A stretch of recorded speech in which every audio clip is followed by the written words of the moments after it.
खबरों में आगे बढ़ने से पहले मेरठ से इस वक्त की बड़ी खबर आपको बता देते हैं। पूर्व बीजेपी विधायक संगीत सोम दोषी पाए गए हैं। बिसाहड़ा में चर्चित अखलाक लिंचिंग का मामला ये बताया जा रहा है। कोर्ट में संगीत सोम पर लगाया 800 रुपए का जुर्माना। लिंचिंग के बाद सोम ने गांव में भड़काऊ भाषण दिया था, जिसके बाद उन पर कई सारे केस दर्ज किए गए थे। कोर्ट ने 800 रुपए जुर्माने की सजा संगीत सोम को सजा दी गई थी। ACGMII कोर्ट ने पूर्व MLA संगीत सोम को सजा सुनाई थी। साथ ही आपको बता देते हैं IPC की धारा 188 के मुजरिम रहे हैं संगीत सोम। तो मेरठ से इस वक्त की ये बड़ी खबर हम आपको बता रहे हैं।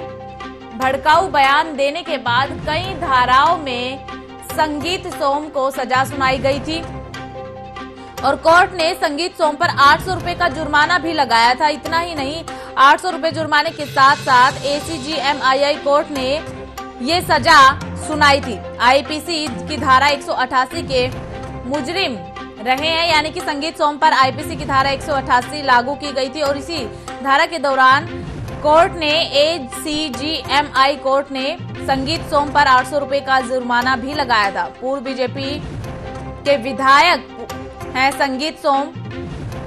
मेरठ से इस वक्त की ये बड़ी खबर हम आपको बता रहे हैं।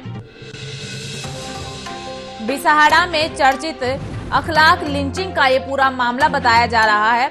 लिंचिंग के बाद सोम ने गांव में भड़काऊ भाषण दिया था, जिसके बाद कोर्ट की तरफ से फैसला सुनाया गया, एक्शन लिया गया और IPC की धारा 188 के तहत कोर्ट ने संगीत सोम को सजा सुनाई है। इसी खबर पर ज्यादा जानकारी के साथ मेरे सहयोगी मनोवर चौहान हमारे साथ जुड़ गए हैं। मनोवर, क्या कुछ अपडेट है, क्या है ये पूरा मामला? देखिए, दरअसल ये नोएडा के बिसाड़ का गांव का मामला है, जहां अखलाक हत्याकांड के बाद इलाके में धारा 144 लगाई गई थी। इसके बावजूद भी संगीत सोम पर भड़काऊ भाषण देने का आरोप था। हालांकि संगीत सोम इस वक्त विधायक नहीं है, पूर्व विधायक उनको कहा जाएगा। और उस दौर में ये विधायक हुआ करते थे, फायर ब्रांड भाजपा के नेता थे। अदालत ने इनके ऊपर 800 रुपए का नगद जुर्माना लगाया है और यह सजा जो अपर मुख्य न्यायिक मजिस्ट्रेट तृतीय है उनकी अदालत से सुनाई है। एडवोकेट यूसुफ सैफी ने बताया कि अखलाक हत्याकांड के बाद संगीत सोम जो थे विसाड़ गांव पहुंचे और यहाँ पर उन्होंने धारा 144 का उल्लंघन करते हुए बाकायदा भड़काऊ भाषण दिया। इस मामले में जो चार्जकर्ता थे कोतवाली में, जो चार्ज संभाले हुए थे संगीत सोम पर, उन्होंने 188 के तहत मुकदमा दर्ज किया था और बिसाड़ गांव में 28 सितंबर 2015 की रात को ये जो हत्या का मामला था उसने तूल पकड़ा था और इसी सिलसिले में गए थे, भड़काऊ भाषण दिया था। हालांकि इसमें पूरे जो जांच चली उसके बाद इनको दोषी पाया गया, लेकिन अभी इन पर केवल जो जुर्माने की कार्रवाई थी वो की गई है। 800 रुपए जुर्माना लगाया गया है और 800 रुपए जुर्माने के बाद ये केस अब लगता है खत्म हो जाएगा। इसमें पहले संगीत सोम का नाम लगातार उछलता रहा, मीडिया में चर्चा बनता रहा। मैं आपको एक बात और बता दूं, संगीत सोम ये मेरठ के जो सल्तनत विधानसभा उससे कई बार जीते हैं, पार्टी नेता है और जो मुजफ्फरनगर में दंगे हुए थे 2013 में, उनमें भी संगीत सोम का नाम सामने आया था। उसके बाद से ये काफी सुर्खियों में रहे, सुर्खियां बटोरी। लेकिन अब फिलहाल आकर के जो 2022 के चुनाव हुए हैं, यहाँ पर समाजवादी पार्टी के दुर्ग प्रधान ने इनको शिकस्त दी और इनकी गद्दी छीन ली, इनका किला ढा दिया और अब फिलहाल इस सीट से संगीत सोम की जगह जो अतुल प्रधान है, अखिलेश के करीबी है, वो विधायक है।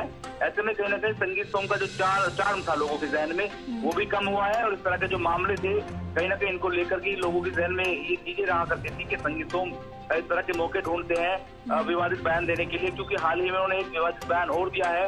अभी कुछ दिन पहले एक प्रोग्राम में शामिल हुए थे मेरठ में और यहाँ पर जो राजपूतों का प्रोग्राम था, ठाकुरों का प्रोग्राम था, उसमें शामिल होकर के उन्होंने दूसरे वर्ग की जनसंख्या बढ़ने की बात कहते हुए तलवार उठाने की बात कही थी। ये भी उनका जो बयान था विवादों में रहा।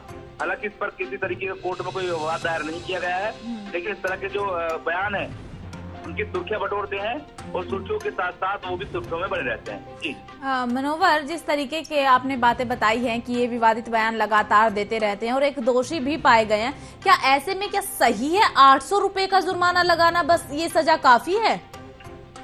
देखिए, मैंने पहले ही कहा कि हैरत की बात है कि केवल 800 रुपए का जुर्माना लगाकर इस केस को रफा दफा कर दिया गया। कि कहीं ना कहीं जहन में होता है कि फला जगह केस चल रहा है, फला कोर्ट पे केस चल रहा है, तो कोई भी हो, जनप्रतिनिधि हो, आम हो, खास हो, उसकी जहन में टेंशन रहती है। लेकिन केवल 800 रुपए का जुर्माना लगाकर वो टेंशन दूर हो गई और पूरा केस खत्म हो गया। हालांकि आज अखबारों में, मीडिया में है कि संगीत सोम पर जुर्माना लगा, उनको दोषी पाया गया, लेकिन ये दोष केवल 800 रुपए में समाप्त हो गया। इतना बड़ा मामला था, एक व्यक्ति की हत्या कर दी गई और पूरे गाँव में, इलाके में तनाव रहा। ऐसे में भाजपा के फायर नेता, जिनकी लोग बात सुनते थे, वो गए और पूरा भाषण दिया और केवल इतना सब कुछ होने के बाद इतना सा 800 रुपए का जुर्माना लगाकर इसको छोड़ दिया गया। ये बात किसी को हजम नहीं हो रही है। हालांकि विपक्ष इस पर क्या प्रतिक्रिया देगा ये भी अब भविष्य बता देगा। जी हाँ। तो अभी तक कोई प्रतिक्रिया सामने आई है? देखिए, अभी तक मुझे लगता है किसी भी जो विपक्षी पार्टी के नेता हैं उन्होंने प्रतिक्रिया नहीं दी है, क्योंकि समाजवादी पार्टी में हाल ही में उनके जो पूर्व अध्यक्ष थे नेताजी थे, उनके देहांत हो गया। उसके बाद तो वो शांत बैठे हैं, लेकिन अब देखना होगा कि और अन्य दल जो है, जैसे ओवैसी की पार्टी है, राष्ट्रीय लोक दल है, बहुजन समाज पार्टी है, इन लोगों की प्रतिक्रिया आएगी या नहीं, ये देखना होगा। हालांकि इस तरह के मामले में जरूर प्रतिक्रिया आती है, क्योंकि कोर्ट के माध्यम से इस पूरे फैसले को सुनाया गया है। कोर्ट पर तो लोग सवाल नहीं उठाएंगे, लेकिन इसलिए बड़े कांड के बाद केवल 800 रुपए का जुर्माना लगाया गया है, तो ये वाकई में हैरत वाली बात है। जी, बहुत बहुत शुक्रिया मनोहर हमारे साथ जुड़ने के लिए और तमाम अपडेट के लिए। तो मेरठ से ये बड़ी खबर हम आपको बता रहे थे, जहां पर संगीत सोम पर सिर्फ 800 रुपए का जुर्माना लगाकर दोषी ठहरा दिया गया है।